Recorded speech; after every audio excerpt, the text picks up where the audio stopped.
ভারতের চাপই মূলত বাংলাদেশে এই সরকার বদল করে একটি অধিক ভারতপন্থী সামরিক বাহিনীর নেতৃত্বে সরকার গঠনের একটা পায়তারা চলছে। প্রথমত অ্যাজ এ স্টেটমেন্ট খুবই দুর্বল, এবং আমি বলবো 10-এ 2 নম্বর তিনি পাবেন। তিনি শুদ্ধ বাংলা বলতে পারেন না, ইংরেজিও ভালো বলেন না, বলে তিনি 10-এ 2 নম্বর তাকে দেবো আমি। এখন কন্টেন্টে আসি। উনি কি বলছেন? আমি সতর্ক করে দিচ্ছি, আমি আপনাদের সতর্ক করে দিচ্ছি, পরে বলবেন না যে সতর্ক করিনি। উনি কি সতর্ক করছেন এটা মাথায় রাখেন। উনি পরে বলছেন যে বিশ্বাস করেন, ডোন্ট ওয়ান্ট টু হেড, ওই দিকে আমরা যেতে চাই না। কোন দিকে উনি খোলাসা করে বলেন, আমি আপনাকে খোলাসা করে বলছি পরে।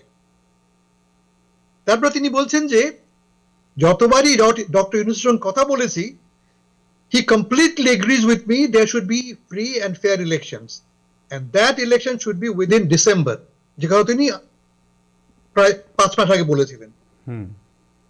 সবচেয়ে ইন্টারেস্টিং হচ্ছে বিডিআর হত্যাকাণ্ড নিয়ে। বিডিআর হত্যাকাণ্ড সূত্রে কিন্তু এই মিটিংটা, তিনি সেখানে এই হত্যাকাণ্ড নিয়ে যত রকম তদন্ত হচ্ছে, যত কথা শুনছি আমরা, সবগুলোকে তিনি হোয়াইট ওয়াশ করে দিলেন। তিনি কি বললেন? এই হত্যাকাণ্ডের সঙ্গে জড়িত শুধুমাত্র বিডিআর সদস্যরা। আমরা কি জানি এর পেছনে কিন্তু ষড়যন্ত্র আছে, এটা মোটামুটি এখন প্রমাণিত। এই ষড়যন্ত্রের সঙ্গে দেশীয় বিদেশি শক্তিরা জড়িত আছে, বিশেষ করে আর্মির ভেতরে শক্তি, ইনক্লুডিং ডক্টর মিস্টার ওয়াকারুজ্জামান। আচ্ছা, এখন আসি কাকে তিনি সতর্ক করলেন। এক, ক্লিয়ারলি তিনি বিএনপি কে বলছেন, কারণ বিএনপি একমাত্র ডিসএগ্রি করছে। বিএনপি একমাত্র যে বলছে যে আমাদের নির্বাচন আগে দাও, বাকি সবাই মোটামুটি এগ্রি করে সংস্কার হোক। ও clearly it's aimed at BNP, এবং বিএনপির সাথে সামরিক বাহিনীর যে একটা একটা দূরত্ব আছে তাও আমরা শুনেছি। এটা 1 নম্বর। 2 নম্বর, আমার নিজের ধারণা, আপনি লক্ষ্য করে দেখবেন যে ভারত কি বলেছে, ভারতের আর্মি চিফ কি বলেছে না। প্রথম, ভারত বারবার বলছে যে ইউনূস সরকারের সঙ্গে তাদের সম্পর্ক ভালো নয়। ইউনূস সরকারকে তারা কি বলছেন? যে তোমরা পাকিস্তান দিকে এগুচ্ছ, দেশে ইসলামতন্ত্র আসছে, দেশে মৌলবাদ আসছে। এটা জয়শঙ্কর বলেছে, ফরেন সেক্রেটারিও বলেছে বাংলাদেশের এই পাকিস্তানের দিকে এই কোন ব্যাপারে। অন্যদিকে ভারতের আর্মি চিফ বলছেন আর্মি টু আর্মি কিন্তু আমরা চমৎকার অবস্থায় আছি, আমরা আর্মি টু আর্মি খুব ভালো অবস্থায় আছি।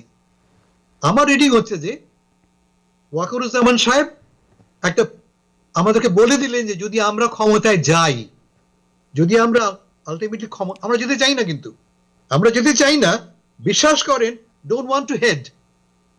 এর কথা বাংলায় আমি জানি না কিভাবে করবো, কিন্তু উনি বলতে চাচ্ছেন যে আমি ক্ষমতা নিতে চাই না, আমার ইচ্ছা ব্যারাকে ফিরে যাওয়া। এ কথা বলার প্রয়োজন পড়ে কখন?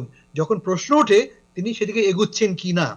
আমার নিজের রিডিং হচ্ছে যে এই মুহূর্তে ভারতের চাপই মূলত বাংলাদেশে এই সরকার বদল করে একটি অধিক ভারতপন্থী সামরিক বাহিনীর নেতৃত্বে সরকার গঠনের একটা পায়তারা চলছে।